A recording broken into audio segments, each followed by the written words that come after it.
Now that New Year's is over, it's time to start planning those Valentine's Day events. So here are some ideas on what we usually do to kind of prepare for the holiday and how to bring extra revenue stream to your indoor playground. A lot of people usually ask me what's a good way of bringing people to your space, a good way of trying to get more people to come to your space. Those holidays are really, really important to do something special for, because more than likely, most people are going to come visit your playground, not just to play on a random day, but usually they're coming because you have an activity or something is kind of centered around the holiday. So here's a few things that we used to do that really actually help bring more people in, help spread the word about our business, and just kind of make it really festive so that way people are wanting to come back again and again. Well, every season we change out our garland. When January hits, we kind of change it out to like some heart ones. I feel like keeping it simple is really great.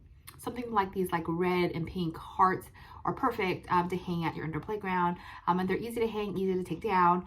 If you can find ones where you don't have to string yourself, that would be great. Usually I like to go towards the ones that you don't have to string yourself, or you don't have to space yourself, so you don't have to climb up and down the ladder so much. But something like this is perfect, and I'm gonna link all this stuff in my Amazon storefront for you, so that way you guys can find it too and get your playground all festive for the holiday. As you know, we always did a rotating pretend play area every month. Here's my idea for February. I usually like to do my rotating area based off the season or the theme of the month, so that way it's all cohesive. Obviously, you don't have to do it that way all the time. We've done themes that were outside of the season or outside of the theme, but if you're looking to be in theme, I think a princess tea party for your rotating area is perfect because it's just so cute, and there's just so many things that you can add to your princess tea party. Let's start with like a round table, some dress up stuff. I don't recommend all the dress up things that you see currently in this current picture because they do rip easily and get lost easily, especially two gloves, you know, one usually gets lost. But something like Little Ventures holds up really well, and you can use it many, many times over and over again in other years. Obviously a tea set. I like green toys, but if you're more partial to wooden toys, you can also get like these really cute ones I also found on Amazon. These are also my Amazon storefront. I'm gonna put it all in an album for you guys called Valentine's Day, so that way you guys can easily find all these things and take all my ideas basically. So those are the two things that you're going to do for your play area.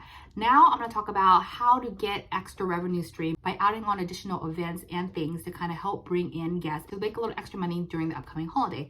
So obviously the day of Valentine's Day, no matter if it's a weekday or a weekend, you're going to do some sort of event that day, right? It's going to include an open play usually, and you want to keep it fairly inexpensive, but something festive and fun for the kids.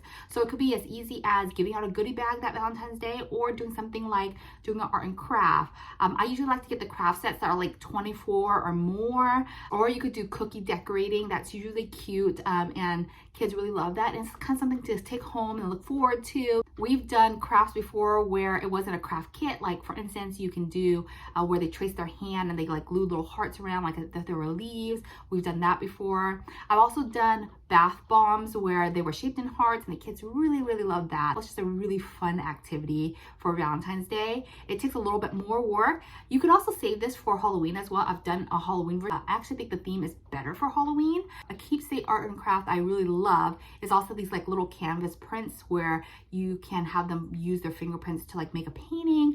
They're really small like this, and I think that they're just so cute for people to take home. Parents usually love it when you do something that's a little bit more creative, so that way they don't have to throw it away as trash. That is more memory than, you know, just pieces of paper that they glue together, you know. In the upcoming days leading to Valentine's Day, you could also do some sort of portrait session. You can do a variety of these throughout the year. Valentine's Day, I feel like is a really great one because it helps highlight like siblings and things like that.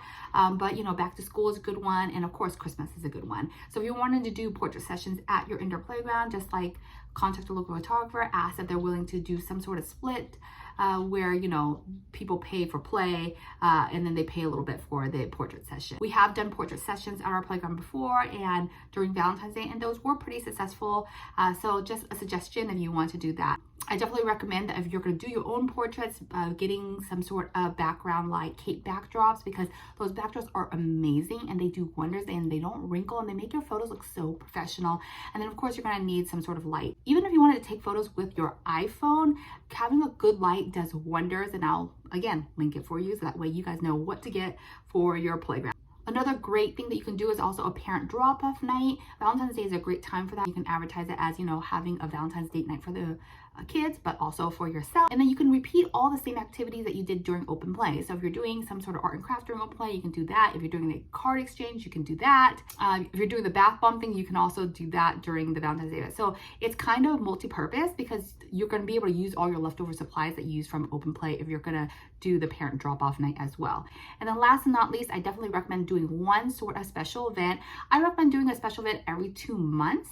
They are a really great way of bringing new faces to your indoor playground. A great special event for Valentine's Day is usually some sort of princess party, some sort of princess gathering. We usually like to do Frozen because it really highlights like the sibling love.